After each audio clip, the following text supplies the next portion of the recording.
Our gracious and loving Father, thank you for bringing us once again into your presence. కృపగల ప్రేమగల పరలోకపు తండ్రి, మరొకసారి మమ్మల్ని మీ సన్నిధికి తీసుకొచ్చినందుకు మీకు కృతజ్ఞతలు. We thank you and we adore you. మేము మిమ్మల్ని స్తుతిస్తూ ఉన్నాము, మహిమపరుస్తూ ఉన్నాము. Lord, please speak to me and speak to these dear people. ప్రభా, మీరు నాతో మాట్లాడండి, నీ ప్రియులతోనూ మీరు మాట్లాడండి. Fill us with your spirit. మమ్మల్ని మీ ఆత్మతో నింపండి. Fill us with your joy. మీ సంతోషంతో మమ్మల్ని నింపండి. Fill us with your happiness. మీ ఆనందంతో మమ్మల్ని నింపండి. In Jesus' holy name I pray. యేసు పరిశుద్ధ నామమున ప్రార్థిస్తున్నాము తండ్రి. Amen. Amen. Let us again turn to Isaiah 61. మరలా మనము యెషయా గ్రంథం 61వ అధ్యాయం చూద్దాము. Verse 10. 10వ వచనము. I will greatly rejoice in the Lord. My soul shall joyful in my God, for he hath clothed me with a garment of salvation and covered me with a robe of righteousness. శృంగారమైన పాగా ధరించుకొనిన పెండ్లి కుమారుని రీతిగాను, ఆభరణములతో అలంకరించుకొనిన పెండ్లి కుమార్తె రీతిగాను ఆయన రక్షణ వస్త్రములను నాకు ధరింపజేసి ఉన్నాడు. నీతి అను పైబట్టను నాకు ధరింపజేసి ఉన్నాడు. కాగా యెహోవాను బట్టి మహానందముతో నేను ఆనందించుచున్నాను. నా దేవుని బట్టి నా ఆత్మ ఉల్లసించుచున్నది. I will greatly rejoice in the Lord. నేను నా దేవుని యందు మహానందంతో ఆనందించుచున్నాను. When you are really saved, నీవు నిజముగా రక్షింపబడితే you will be greatly rejoice in the Lord. నీవు దేవుని యందు మహానందముతో ఉండగలుగుతావు. Your soul shall be joyful in your God. నీ ఆత్మ నీ దేవుని యందు ఉల్లసిస్తుంది. Many people, they don't have joy in their hearts. చాలా మంది తమ హృదయాల్లో సంతోషంతో లేరు. Always they are sorrowful. అన్ని వేళలా వారు దుఃఖంతో ఉంటారు. In their talk there is no joy. వారి మాటల్లో సంతోషం ఉండదు. In their mind there is no happiness. వారి మనసుల్లో ఆనందం ఉండదు. In their face there is no joy. వారి ముఖాల్లో సంతోషం ఉండదు. Because there is burden of sin on their back. ఎందుకనగా వారి వెనకాల పాప భారం ఉంటుంది. They cannot rejoice. అలాంటప్పుడు వారు సంతోషించలేరు. They are always broken. అన్ని వేళలా విరిగిపోయిన మనసుతో ఉంటారు. But when you are happy, కానీ నీవు సంతోషంగా ఉంటే there will not be any sorrow in you. నీ అంతరంగంలో ఏ బాధ ఉండదు. If your salvation is real, నీ రక్షణ అనేది నిజమైనప్పుడు you will show it on your face. అది నిజమైనదైతే దాన్ని నీవు నీ ముఖం పైన చూపిస్తావు. Even when your husband beats you, నీ భర్త నిన్ను కొట్టినా కూడా there will be joy in your face. నీ ముఖంలో సంతోషమే ఉంటుంది. There will not be any sadness in you. ఎలాంటి దుఃఖం అనేది నీలో కనబడదు. In the faces of many Christians, అయితే చాలా మంది క్రైస్తవుల ముఖాల్లో they say they are Christians, వారు క్రైస్తవులనే చెప్తారు కానీ but there is no real happiness on their faces. వారి ముఖాల్లో నిజమైన సంతోషం అనేది ఉండదు. When you come to the house of God, నీవు దేవుని ఇల్లు లేదా దేవుని మందిరంకి వచ్చినప్పుడు, when you meet real Christians, నిజమైన క్రైస్తవులను కలిసినప్పుడు their faces are kindling. వారి ముఖములు అనేవి అవి ప్రకాశవంతంగా ఉంటాయి. That light can go to the sea, so that the mariners who wants to find the shore, they will see the shining of the church. ఆ వెలుగు అనేది సముద్ర తీరమునకు వెళ్ళినప్పుడు ఆ సముద్రంలో ఎవరైతే ప్రయాణిస్తూ ఉంటారో ఆ వెలుగును వారు చూడగలుగుతారు. Many mariners, they want to find the shore. చాలా మంది సముద్ర ప్రయాణికులు వారు తీరం ఎక్కడుంటుంది అని వెతుక్కుంటూ ఉంటారు. When they don't find the shore, వారికి ఒకవేళ తీరము కనబడనప్పుడు they are so troubled. వారు ఎంతో కలవరపడుతూ ఉంటారు. Many people's lives are like that. చాలా మంది జీవితాలు అలాగే ఉంటాయి. There is no solution in them. వారికి పరిష్కార మార్గం అనేది దొరకదు. They are fed up with many problems. ఎన్నో సమస్యల చేత విసిగెత్తిపోతారు. They don't know how to find the shore.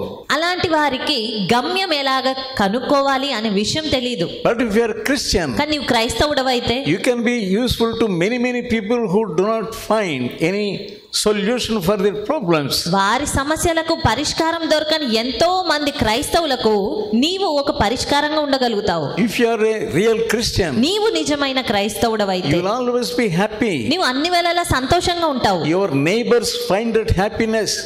నీ సంతోషాన్ని నీ పొరుగువారు కనిపెడతారు. When you set to your family prayer, నీవు నీ కుటుంబ ఆరాధనను సరైన క్రమంలో జరిగించితే your neighbors will find that peace even in that family prayer. నీ కుటుంబ ఆరాధనలో ఉన్నటువంటి సమాధానంని నీ పొరుగువారు సైతం చూడగలుగుతారు.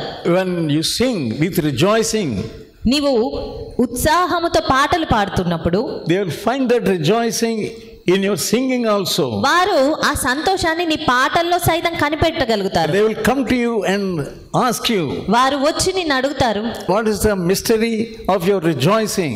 నీవు సంతోషంగా ఉండడం వెనకాల రహస్యం ఏంటి? The Bible says, rejoice in the Lord always. Bible చెప్తుంది, దేవుని యందు ఎల్లప్పుడూ సంతోషించండి. Philippians 4:4.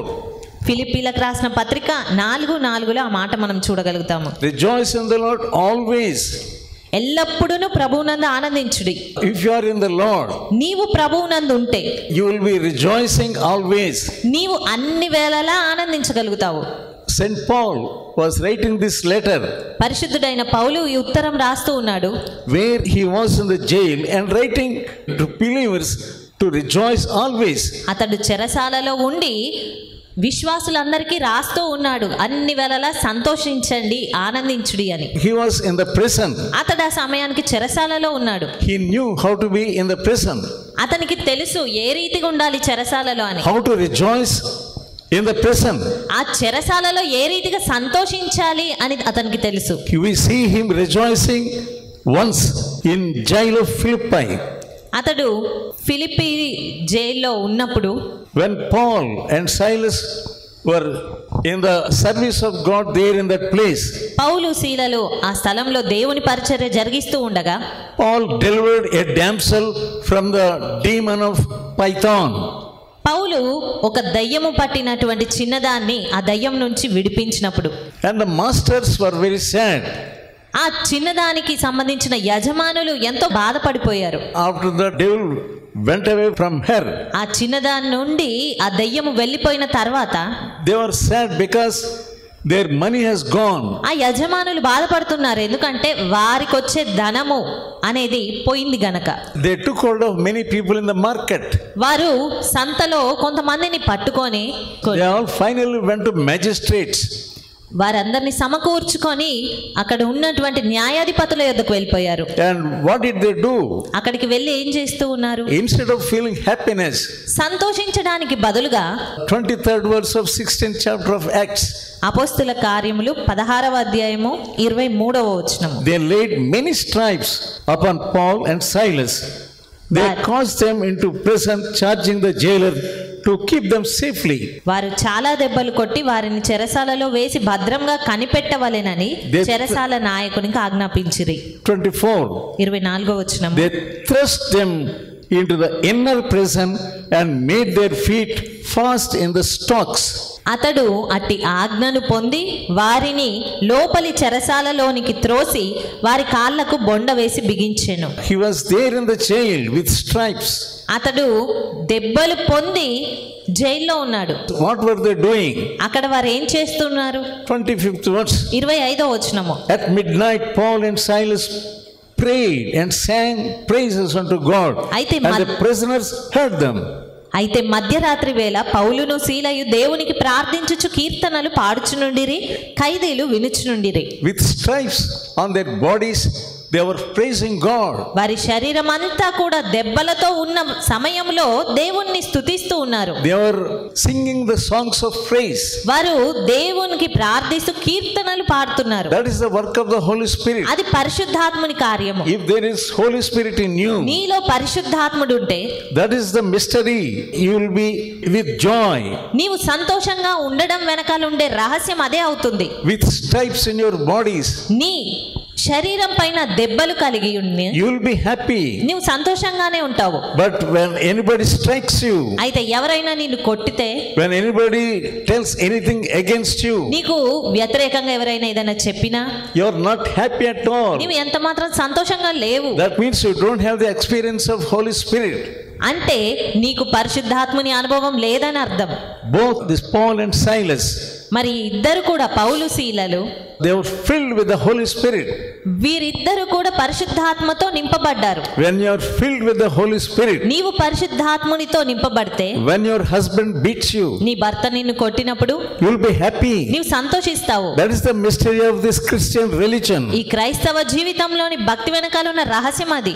If you are saved really, నీవు నిజముగా రక్షింపబడితే you will see this experience of the Holy Spirit. ఈ పరిశుద్ధాత్ముని అనుభవము నీవు పొందుకుంటావు. That's what John the Baptist said in 3rd chapter of Matthew. మత్తయి సువార్త 3వ అధ్యాయంలో బాప్తిస్మం ఇచ్చి యోహాను చెప్పింది అదే. He that comes after me, he is greater than me. నా వెనకాల వచ్చేవాడు నాకంటే గొప్పవాడు, శక్తిమంతుడు. He said, I am giving baptism in waters, నేను మీకు నీళ్లలో బాప్తిస్మం ఇస్తూ ఉన్నాను, but he will give you baptism of the Holy Ghost. అయితే ఆయన వచ్చి మీకు పరిశుద్ధాత్మలో బాప్తిస్మం And ఇస్తాడు. also he will give you baptism of fire. అగ్నితో బాప్తిస్మం ఇస్తాడు. That baptism you need. ఆ బాప్తిస్మం మీకు కావాలి. You are satisfied with this baptism of waters. కానీ మీరు నీటితో తీసుకున్న బాప్తిస్మంతో సంతోషిస్తున్నారు అంతే. You see the difference. నీకు ఆ తేడా అర్థమవుతుంది. You are sad because of you are smitten by somebody. నీవు ఎవరిని బట్టి కొట్టబడ్డావో వారిని బట్టి నువ్వు దుఃఖపడుతూ ఉన్నావు. Yeah, there is no change in you. నీలో మార్పు అనేది లేదు. There is no inner change in you. నీ అంతరంగంలో నిజమైన మార్పు లేదు. What is the use of your Christianity? నీ క్రైస్తవ జీవితం యొక్క ప్రయోజనం ఏంటి? People are abusing you and using a vulgar language. ఇతరులు నిన్ను దూషిస్తూ బూతులు మాట్లాడుతున్నప్పుడు And you are also doing the same thing. నీవు కూడా అలాగే చేస్తూ ఉన్నావు. You are not controlling your temper. నీ కోపమును నువ్వు అణచుకోలేకపోతున్నావు. And you are not following the words of Jesus. యేసుక్రీస్తు చెప్పిన మాటలను నువ్వు వెంబడించట్లేదు. What Jesus said. యేసుక్రీస్తు ఏమని చెప్పారు? If anybody wants to follow me, ఎవరైనాను నన్ను వెంబడించగోరిన ఎడల hate your mother, hate your brother. నీ తల్లిని నీ సహోదరులను ద్వేషించగలగాలి. That means not hating. వారిని పూర్తిగా ద్వేషించమనో Love కాదు. them not more than me. అయితే నాకంటే ఎక్కువగా నువ్వు వారిని ప్రేమించకూడదు. If you love Jesus నీవు యేసును ప్రేమిస్తే with all your heart, నీ పూర్ణ హృదయంతో, that's what the Bible says. అదే వాక్యం సెలవిస్తూ ఉంది. Love God, love Jesus with all your heart. నీ పూర్ణ హృదయంతో యేసుక్రీస్తును ప్రేమించు. Then you will follow him. అప్పుడు మాత్రమే నువ్వు ఆయనను వెంబడించగలవు. But you are loving your kith and kin more than Jesus. కానీ నీవు నీ సమీపస్తులను ఎక్కువగా ప్రేమిస్తూ ఉన్నావు యేసు కంటే కూడా. Yeah, loving your daughter and son. నీ కూతురుని నీ కుమారుణ్ణి ఎక్కువగా ప్రేమిస్తూ ఉన్నావు. That is not the Christianity. అది క్రైస్తవ్యం కాదు. You cannot follow Jesus. అలాంటప్పుడు యేసును నువ్వు వెంబడించలేవు. If you want to follow Jesus, నీవు యేసును వెంబడించాలి అనుకుంటే deny yourself. నిన్ను నీవు తృణీకరించుకోవాలి. and hate yourself. నిన్ను నీవు ద్వేషించుకోవాలి. But you are loving yourself. కానీ నీవు నిన్ను నీవే ప్రేమించుకుంటున్నావు. And in your daily life, నీ దైనందిన జీవితంలో there is no experience of real salvation in you. నిజమైన రక్షణ అనుభవం అనేది నీలో కనబడడం లేదు. Because you are baptized in water. ఎందుకంటే నీవు కేవలం నీటిలో మాత్రమే బాప్తిస్మం పొందావు. That is not real Christianity. అది నిజమైన క్రైస్తవ్యం కాదు. But if you want to follow Christ, కానీ నీవు క్రీస్తును వెంబడించాలి you అనుకుంటే must follow him with the Holy Spirit. పరిశుద్ధాత్మ సహాయంతో మాత్రమే నువ్వు Ask వెంబడించగలుగుతావు. for the experience of the Holy Spirit. కనుక పరిశుద్ధాత్మని అనుభవం కొరకు అడగండి. How Paul, he was converted. ఏ రీతిగా పౌలు మార్పు నొందాడు? 3 days his eyes were blind. 3 దినముల పాటు అతని కన్నులు గ్రుడ్డివిగా He అయిపోయాయి. was repenting. ఆ దినములన్నిటి అతను పశ్చాత్తాపడుతూ He ఉన్నాడు. did not open his eyes at all. అతని కన్నులు తెరవలేకపోయాడు. He was fasting for 3 days. 3 దినముల పాటు ఉపవాసం ఉన్నాడు. God sent somebody to anoint him and also lay his hand and pray for him. ఆ తర్వాత ఎవరినో దేవుడు పంపించి అతని పైన చేతులుంచి ప్రార్థింపజేసినప్పుడు Then his eye scales were fallen. అప్పుడు అతని కన్నులోంచి పొరలు Then రాలిపడినవి. he became a real Christian. అప్పుడు అతను నిజమైన క్రైస్తవుడిగా మారాడు. His eyes were opened and spiritual eyes also were opened. అతని కన్నులు తెరవబడ్డాయి, అతని ఆత్మీయ నేత్రాలు కూడా తెరవబడ్డాయి. You are a weak Christian. కానీ నీవు ఒక బలహీనమైన క్రైస్తవుడవు. You are not preaching to anyone. నీవు ఎవ్వరికి బోధించలేకపోతున్నావు. Months together you are coming. నెలల తరబడి నువ్వు వస్తూనే ఉన్నావు. By namesake you are a Christian only. నామకార్థంగా మాత్రమే నువ్వు ఒక క్రైస్తవుడు. You don't have the fear of God. దేవుని భయం నీకేమీ లేదు. You don't have the experience with the Holy Spirit. పరిశుద్ధాత్మని అనుభవం నీకు లేదు. You are doing the things as others do. ఇతరులు ఎలాగ చేస్తారో అలాగే నీవు కార్యాలు చేస్తూ ఉన్నావు. You are like others only. నీవు ఇతరుల వలనే ఉన్నావు. You are not really changed. కానీ నిజమైన మార్పు నువ్వు నొందలేదు. There is no urge in you to be changed. నీవు మార్పు నొందాలన్న ఆశ లేదు నీకు. Some kind of demon is deceiving you. ఒక విధమైనటువంటి దయ్యము నిన్ను మోసగిస్తూ ఉంది. And here we see Paul and Silas. ఇక్కడ మనం పౌలును శీలను చూస్తున్నాము. When they sang praises to God. వారు దేవునికి కీర్తనలు పాడుతూ ఉండగా And prisoners heard them.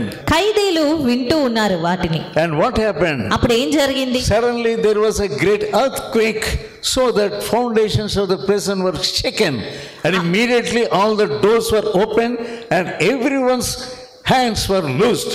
అప్పుడు అకస్మాత్తుగా మహాభూకంపం కలిగెను, చెరసాల పునాదులు అదరెను, వెంటనే తలుపులన్నీ తెరుచుకొనెను, అందరి బంధకములు ఊడెను. What power of God was manifested there?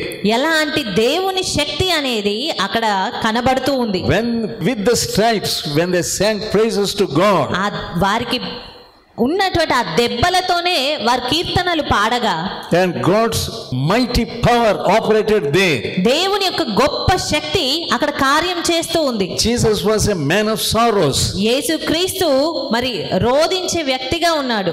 But he had a deep joy even at the face of the cross. అయితే ఆ యొక్క సిలువలో సైతము ఆయన సంతోషం కలిగిన వ్యక్తిగానే ఉన్నాడు. Even he faced cross. ఆయన సిలువను సహిస్తున్నప్పటికీ కూడా He had great deep joy. ఆయన అంతరంగపు లోతుల్లో ఒక సంతోషం ఉంది. Let us see John 15th chapter యోహాను సువార్త 15వ అధ్యాయము and verse 11. 11వ వచనం. These things have I spoken unto you, that my joy might remain in you, and that your joy might be full. మీ యందు నా సంతోషము ఉండవలెననియు మీ సంతోషము పరిపూర్ణము కావాలెననియు ఈ సంగతులు మీతో చెప్పుచున్నాను. Yeah, Jesus was telling them that their joy must be full. యేసుక్రీస్తు వారితో చెప్తూ ఉన్నాడు వారి సంతోషం పరిపూర్ణంగా ఉండాలి అని. He wants to give you the fullness of joy. ఆయన నీకు పరిపూర్ణమైన సంతోషం ఇవ్వాలి అనుకుంటున్నాడు. But you are not doing your work. కానీ నీవు చేయవలసిన పని చేయట్లేదు. You are lagging, lingering. నీవు వెనుదీస్తూ ఉన్నావు, తడులాడుతూ ఉన్నావు. Like Lot, you are lingering. లోతు వలె తడువు చేస్తూ ఉన్నావు. When angels came to him, దేవదూతలు అతని యొద్దకు వచ్చినప్పుడు and asking him to come out, అతని బయటికి రమ్మంటే he was just lingering. అతడు అక్కడే తడువు He చేస్తూ was ఉన్నాడు. not coming out. బయటికి రావడం లేదు. He was lingering there only. అక్కడే తడువు చేస్తూ ఉన్నాడు. He knew they have come to destroy that city. అతనికి తెలుసు ఆ దేవదూతలు వచ్చింది ఆ పట్టణమును నాశనం చేయడానికని. But those words were not entering into his heart. అయినప్పటికీ ఆ మాటలేవి అతని అంతరంగంలో పని చేయట్లేదు. You are just like that, lingering. నీవు కూడా అదే రీతిగా ఉండి అక్కడక్కడే తిరుగుతూ తడువు చేస్తూ ఉన్నావు. You are not able to testify to your own family. నీ స్వంత కుటుంబానికి నువ్వు సాక్ష్యం You are ఇవ్వలేకపోతున్నావు. a slave to devil. నీవు సాతానుకు బానిసగా You ఉన్నావు. are a slave to some demon. ఏదో ఒక దయ్యానికి బానిసగా You ఉన్నావు. are under the power of some demon. ఏదో ఒక రకమైన దురాత్మకు నువ్వు బానిసగా ఉన్నావు. Some demon is possessing you. ఏదో ఒక దురాత్మ నిన్ను పట్టి పీడిస్తూ That ఉంది. is why you are not coming out. అందు నిమిత్తమే నువ్వు బయటికి రాలేకపోతూ ఉన్నావు. You are always like a worldly man. అన్ని వేళల లోకస్తుడి వలె ఉన్నావు. Lot was a worldly man. లోతు లోకానుసారుడిగా ఉన్నాడు. Yeah, he knew that what he was seeing in that city, all uncleanness he was seeing.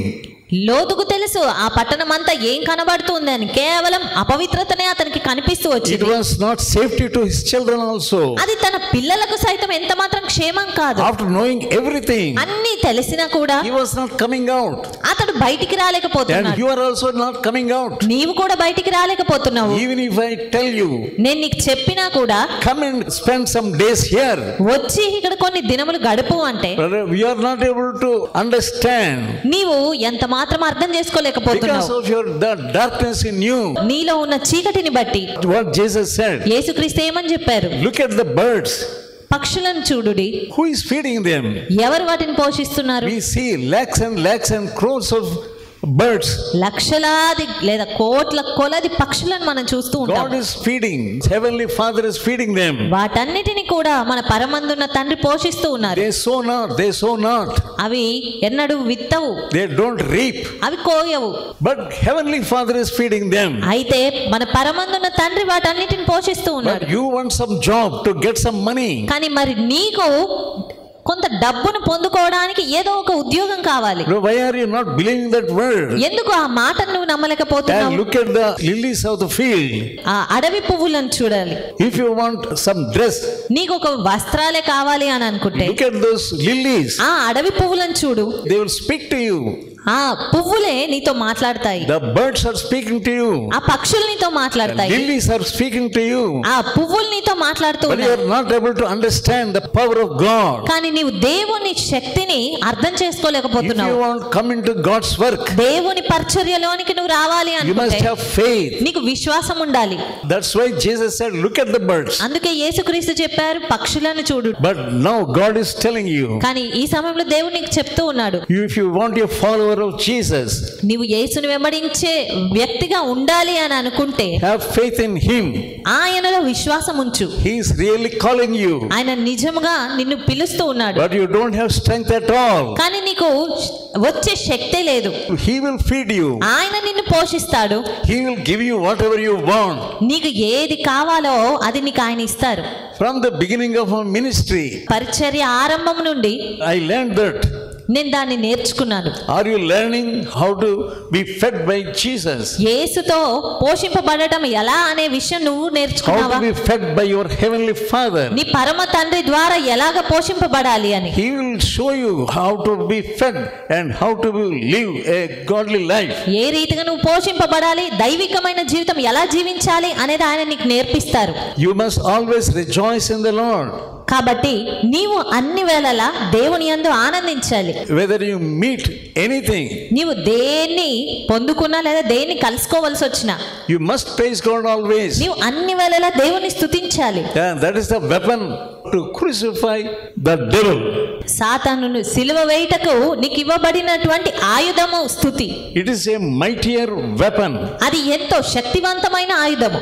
In which trouble you are put in. ఎలాంటి సమస్యలో నీవు ఉన్నా కూడా Jeremiah says, ఇర్మియా చెప్తూ ఉన్నాడు. 15th chapter of Jeremiah ఇర్మియా గ్రంథము 15వ అధ్యాయము and verse 16. 16వ వచనము. The words were found, and did I eat them, and thy word was unto me the joy and rejoicing of my heart, for I am called by thy name, O Lord of hosts. నీ మాటలు నాకు దొరకగా నేను వాటిని భుజించి తిని, సైన్యములకు అధిపతి వగు యెహోవా దేవా, నీ పేరు నాకు పెట్టబడెను గనుక నీ మాటలు నాకు సంతోషమును నా హృదయమునకు ఆనందమును You కలగజేయుచు. are hearing the word of God. నీవు దేవుని వాక్యం వింటూ ఉన్నావు. You are hearing many mysteries of the word of God. దేవుని వాక్యంలోని ఎన్నో మర్మాలను, రహస్యాలను నువ్వు తెలుసుకుంటూ ఉన్నావు.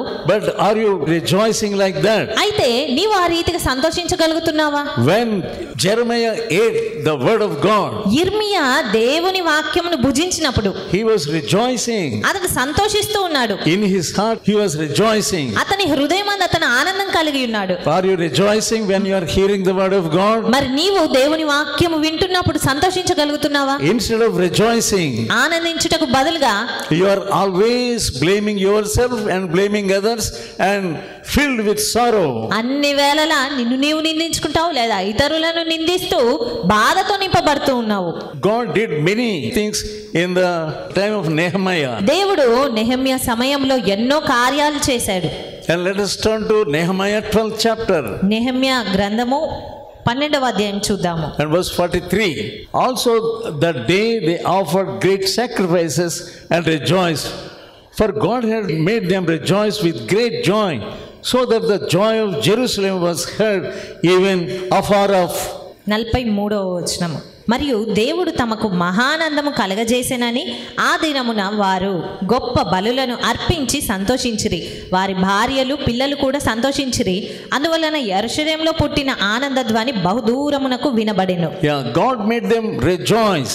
దేవుడు వారికి మహానందము కలగజేశాడు. God gave them happiness. వారికి సంతోషం ఇచ్చాడు. If you believe in Jesus, నీవు యేసునందు విశ్వాసం ఉంచితే He will give you joy. ఆయన నీకు సంతోషం ఇస్తాడు. There is no point of being sad. అలాంటప్పుడు దుఃఖంగా ఉండడానికి అసలు ఆస్కారమే ఉండదు. How many people are dying ఎంతమంది చనిపోతూ ఉన్నారు without Jesus? యేసు లేకుండా. Every second people are dying. ఒక్కో సెకండ్ కి ఎంతో మంది చనిపోతూ ఉన్నారు. In the world many people are dying ఈ లోకంలో ఈ ప్రపంచంలో ఎంతో మంది చనిపోతూ ఉన్నారు. because they did not hear the word of God. అందులో ఎంతో మంది దేవుని వాక్యం వినలేదు. And what are you doing? మరి నీవేం చేస్తున్నావు? Instead of thinking like that, ఆ రీతిగా తలంచుటకు బదులుగా you are thinking always about your family, అన్ని వేళలా నీ కుటుంబం గురించి తలస్తూ ఉన్నావు. always about your children. నీ పిల్లలను గురించి తలస్తూ ఉన్నావు. You don't have burden of the perished souls. అంతేకాని నశించిపోతున్న ఆత్మల భారం నీకు లేదు. John 1st chapter and verse 12 యోహాను సువార్త 1వ అధ్యాయము and verse 12. 12వ వచనం. As many as received him, to them gave he power to become the sons of God, even to them that believeth in his name.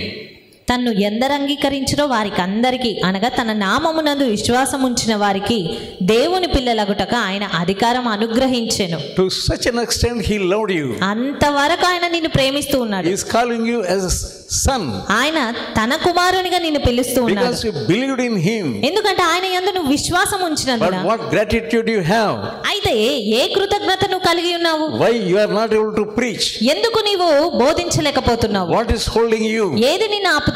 What is holding your mouth? ఏది నీ నోటిని ఆపుతుంది? What demon is holding your mouth? ఏ దురాత్మ నీ నోటిని బిగబడుతుంది? Why there is no eagerness to preach the word of God? ఎందుకు దేవుని వాక్యం బోధించాలన్న ఆసక్తి లేదు? Why you are a lazy person? ఎందుకు సోమరి వ్యక్తిగా ఉంటున్నావు? Romans 14th chapter రోమీలకు రాసిన పత్రిక and verse 14వ అధ్యాయము 17. 17వ వచనము. What is the kingdom of God? For the kingdom of God is not meat and drink, but righteousness and peace and joy in the Holy Ghost. 14వ అధ్యాయం 17వ వచనం. అక్కడ దేవుని రాజ్యం అంటే ఏంటి అని చెప్పబడుతూ ఉంది. దేవుని రాజ్యము భోజనమును పానమును కాదు గాని నీతియు సమాధానమును పరిశుద్ధాత్మ యందలి ఆనందమునై ఉన్నది. Peace and joy in the Holy Ghost. He will give you peace. ఆయన నీకు సమాధానం ఇస్తాడు. That is the kingdom of God. అది దేవుని రాజ్యము అంటే. You don't have peace in your heart. అయితే నీ హృదయములో దేవుని సమాధానం లేదు. Let us pray. ప్రార్థించుకుందాము.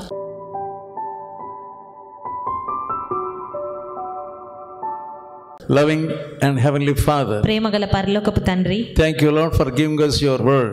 నీ వాక్యమును ఇచ్చినందుకు మీకు కృతజ్ఞతలు.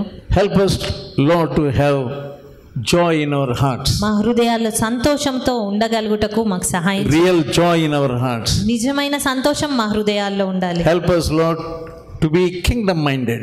రాజ్య సంబంధమైన మనసు కలిగి ఉండడానికి మాకు సహాయం చేయండి. Take away worldliness from us. లోకానుసారమైన మనసు నుంచి విడుదల చేయండి. In Jesus holy name I pray. యేసు పరిశుద్ధ నామమున ప్రార్థిస్తున్నాను తండ్రి. Amen. Amen. Now may the grace of God, the love of Jesus and fellowship of the Holy Spirit may rest upon us. Amen. ఓపికతో ఫలించు అనే పుస్తకాన్ని చదివి అనేకులు మేలు పొందుచున్నారు. ప్రతి ఒక్కరూ తప్పక చదవాల్సిన పుస్తకం. ఈ పుస్తకాన్ని చదువుతున్నప్పుడే పరిశుద్ధాత్మ శక్తి బలంగా మీపైన పనిచేస్తుంది. ఈ ఆధ్యాత్మిక పుస్తకం కొరకై వెంటనే మమ్ములను సంప్రదించండి. సమర్పణ పత్రిక. ఈ పత్రిక మిమ్ములను సూక్ష్మంగా పరిశీలించి దైవవాక్యాన్ని అందించి మీ జీవితంలో విశ్వాసం యొక్క అవసరతను తెలియజేస్తుంది. ఈ పత్రిక చదివిన కొందరు రక్షణ పొందడమే కాక దైవ సేవలో కూడా పాల్పొందుచున్నారు. మరెన్నో ఆధ్యాత్మిక పుస్తకములు మీ కొరకు సిద్ధంగా ఉన్నవి. మా చిరునామా బి ముఖర్జీ సమర్పణ మినిస్ట్రీస్, చిన్నగొల్లపాలెం, వయా మొగుల్తూరు, పశ్చిమ గోదావరి జిల్లా. Pin code 534281. మా ఫోన్ నంబర్ 954203 7489 9390108373.